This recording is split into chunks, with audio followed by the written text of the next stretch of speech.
Thirst is a Korean horror film directed by Park Chan-wook. Sang-hyun is a Catholic priest who suffers from doubt and faith.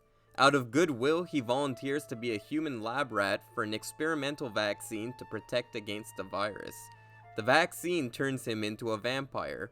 The film stars Song Kang-ho of Parasite fame.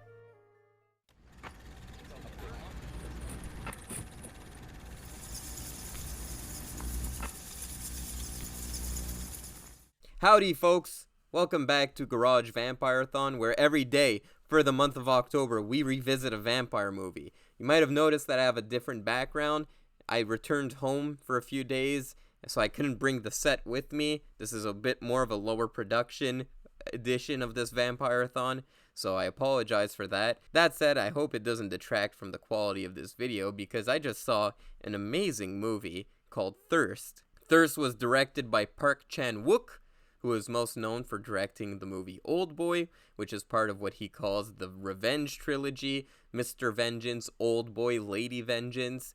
He has a new movie coming out called Decision to Leave, which at the time of this recording I haven't seen yet, but I plan on watching it, and you can expect a review over on my channel. This is a very strange character study.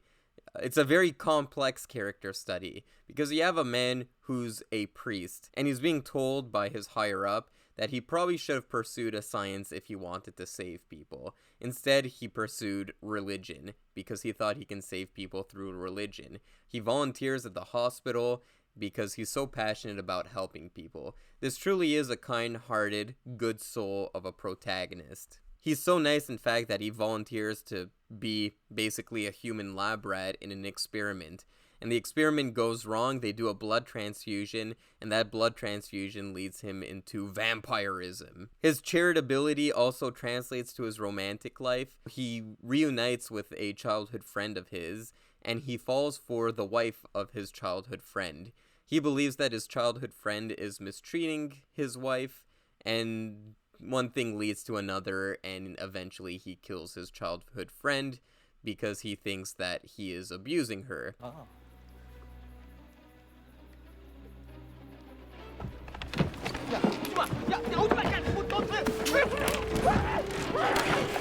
This was all a lie that the wife made up. She's just a cutter, and she's making the protagonist believe that it was the husband that was inflicting those wounds. What I like about this movie is that you take a character who is pure good, and you put him together with a woman who's more pure evil, and he wants to do good for the woman who's in this bad position, but she ends up dragging this man down instead of him actually bringing her up.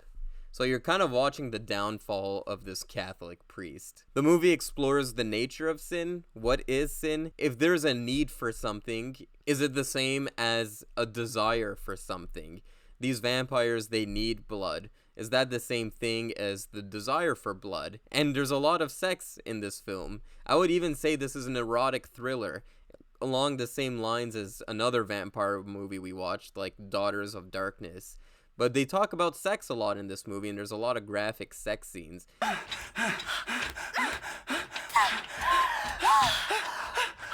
Is sex a sin out of need, or is it a sin out of desire?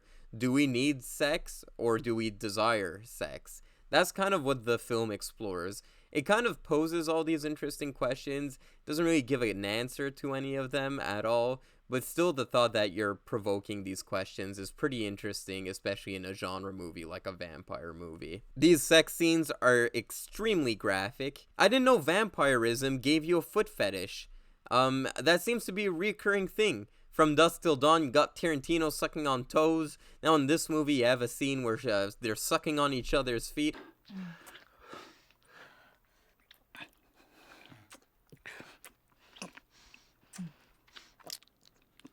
I don't know what it is. Vampires have a foot fetish. I'm not one to judge. As long as you guys are all consenting adults, you can do what you want to do. That said, putting someone's foot in your mouth is pretty weird to me. Some great gore in this movie. Whenever these vampires are lacking blood, they get these pustules all over their body, and it really looks gross and gruesome. And there's this great scene with a flute where the character is playing the flute, and all of a sudden he starts vomiting blood, and it's really disgusting.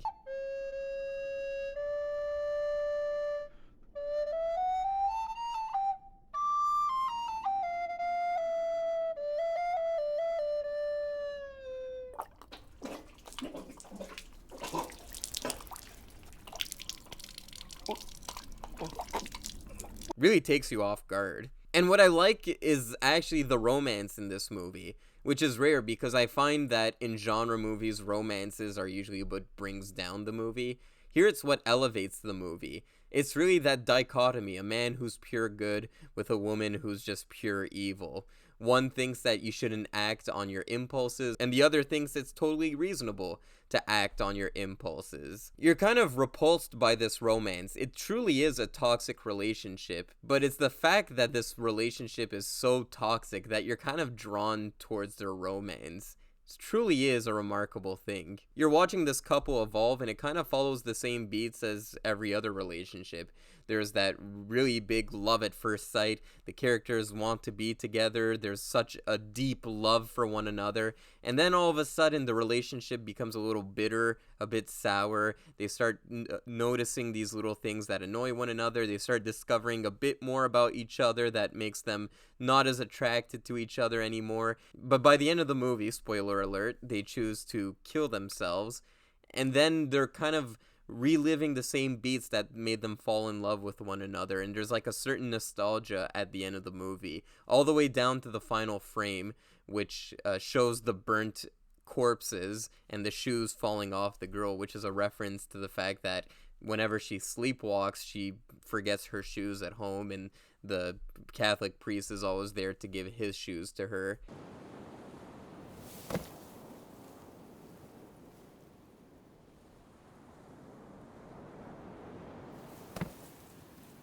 I thought the portrayal of the romance was actually what made this movie really interesting to me. And there's some really intense moments. One scene in particular where the mom is in a coma and she's about to rat out on the couple for killing her son.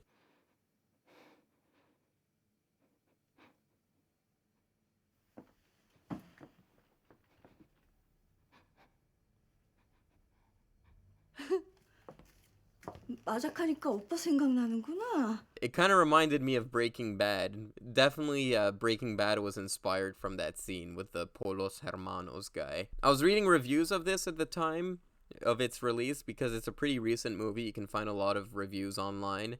And a lot of people didn't like this movie. They liked it to a certain extent, but they were comparing it to Oldboy, but not only were they comparing it to Oldboy, they were comparing it to Let the Right One In, which I can understand. It's a modern take on the vampire genre that came out a year after Let the Right One In. They're both serial killer vampires, and it has that very noir feel and that very realistic tone. But I do think they're pretty different. Like I said in the Let the Right One In review, I felt like that felt more like a fable, a bit more like a Guillermo del Toro fairy tale like film. I feel like this one, it feels a lot more gritty and disgusting, and it really is more about the romance. Yes, there was a romantic angle in Let the Right One In, but this one, it was more of like this toxic relationship that kind of made it interesting to me. There's definitely some similarities, and if you ask me, I think I might prefer this movie over Let the Right One In, although that is a controversial opinion. A lot of people love Let the Right One In. I think this one might be a little better. They're comparable. I don't think they should be compared, though. They each stand well on their own, in my opinion. Guys, have you seen Thirst? Did you like it? Did you hate it? What's your favorite movie from this director? He has so many good ones. Comment below, let me know, and I'll see you guys around for more Garage Vampire-thon. 아무도 저를 위해 기도하지 못하게 하시고